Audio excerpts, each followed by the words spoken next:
Hey guys, how's everyone doing? Let me know. Put in the comments if you are watching this one and you have any questions. I'm going to go over here a little bit more what are the differences between the 2016 CISA job update and the 2019 CISA job update and why those updates happen. So let's dig into all of these areas. So every so often, usually every 4 to 5 years, CISA goes over there and creates a survey to different industries, to different companies, and they basically go to their internal and external audit practices and ask them some input on the areas that the CISA is currently touching and having basically concepts.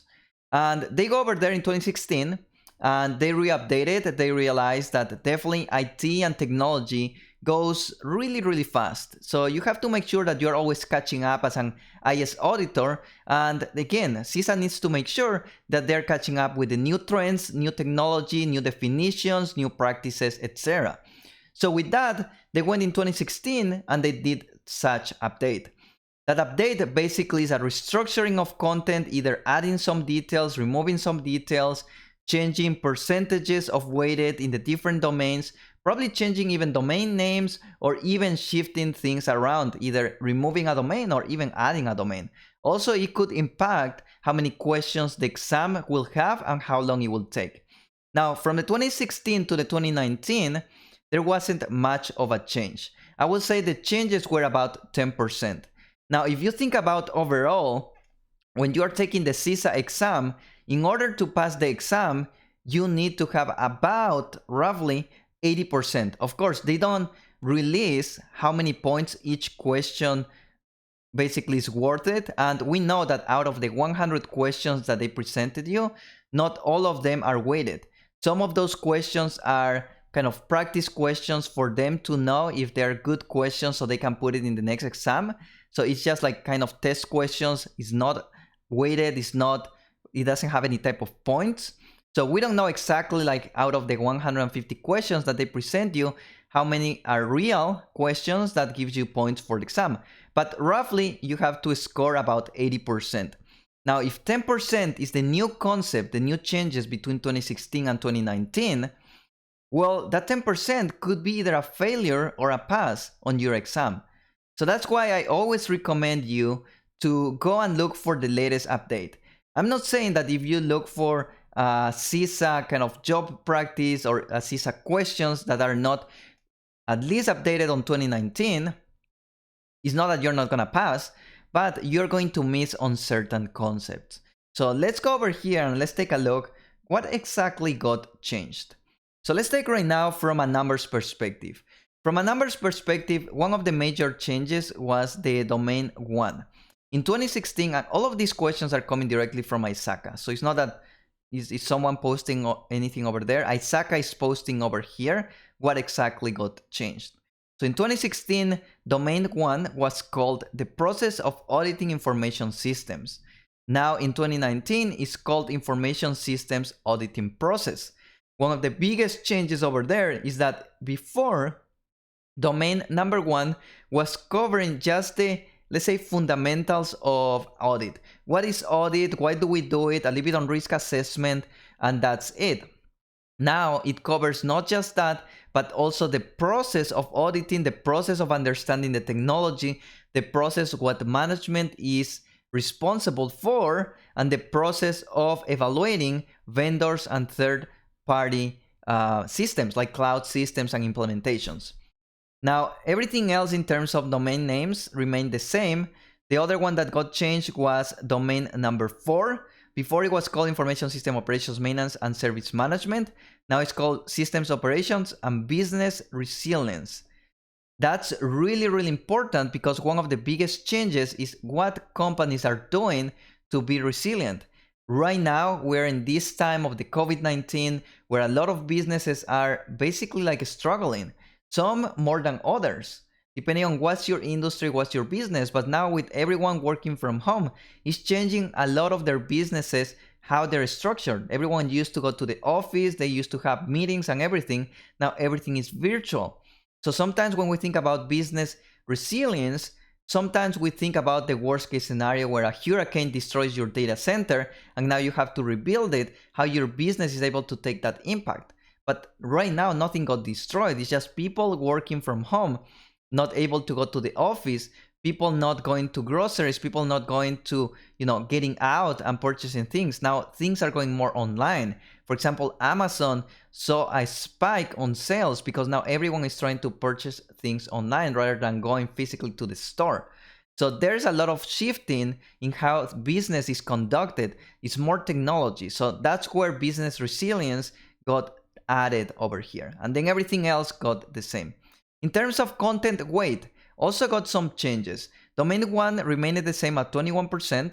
Domain number 2 actually got 1% more at 17%.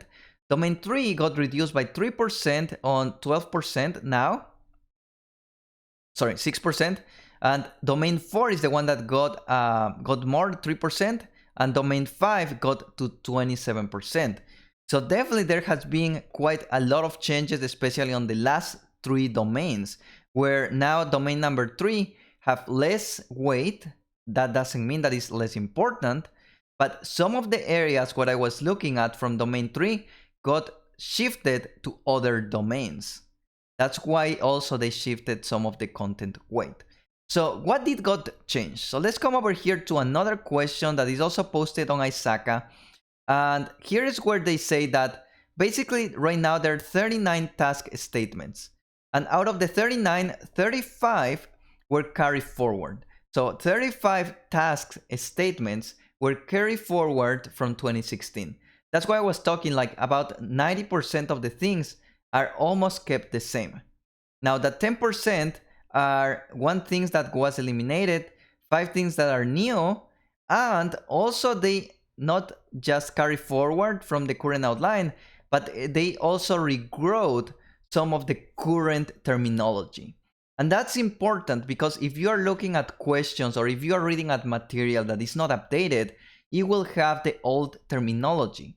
So when you go to the exam and you will see the new terminology, you could potentially be confused or you may assume other things on that terminology.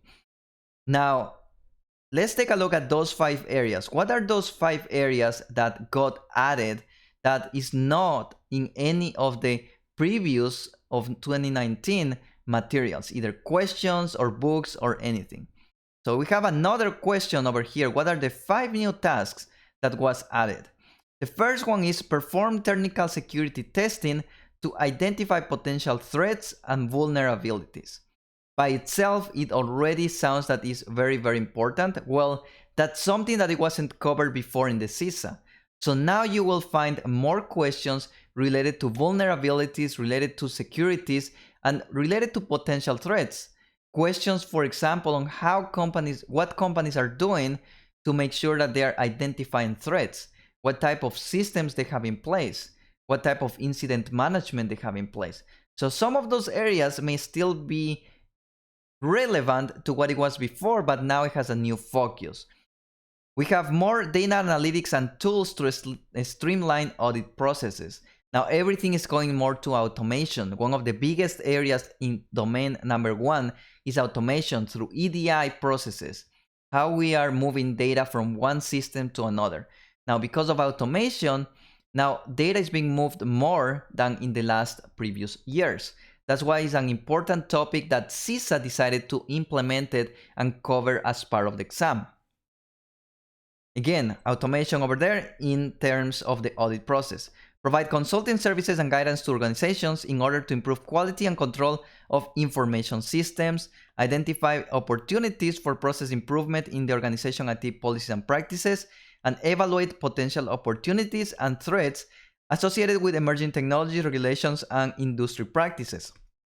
Just from regulation perspective, GDPR, basically year to 2 years, Europe implemented this new, what it's called the GDPR, is privacy policies. What you should be doing or what companies should be doing in terms of how they should be protecting privacy including technology, servers, encryption, who have access to what type of data, what type of information you have to communicate to the customer. I don't know if you've seen more and more websites, when you visit them, you have a message saying, hey, this website have cookies, do you accept it or not?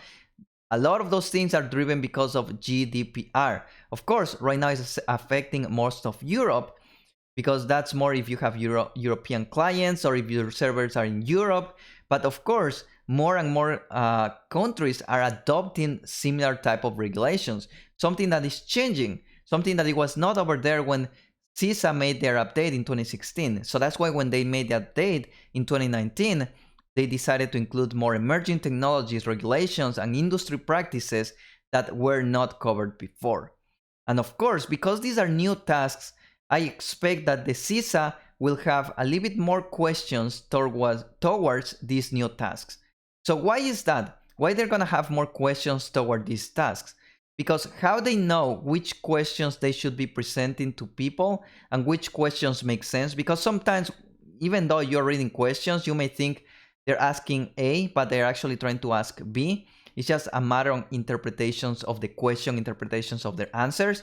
So out of the 150 questions, there's a number of questions that are not evaluated in your exam and are being used to just evaluate if people understand the question and if they can get the correct answer.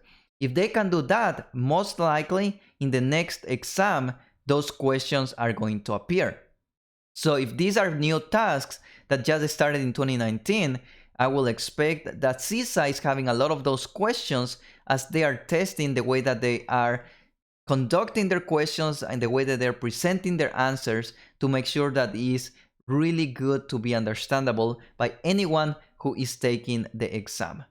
With that, I hope this video helps you a lot to understand what are those changes. Again, if it were me, I will be looking for the latest updates. I will be studying for the latest content rather than previous content. But that's just myself. You will do whatever is best for you. Everyone have different methodologies. Everyone will learn and study differently. So don't listen to me on how I will be studying, but at least go and look over there so you are aware what are the new additions after the 2019 job update. With that, I hope to see you on the next video.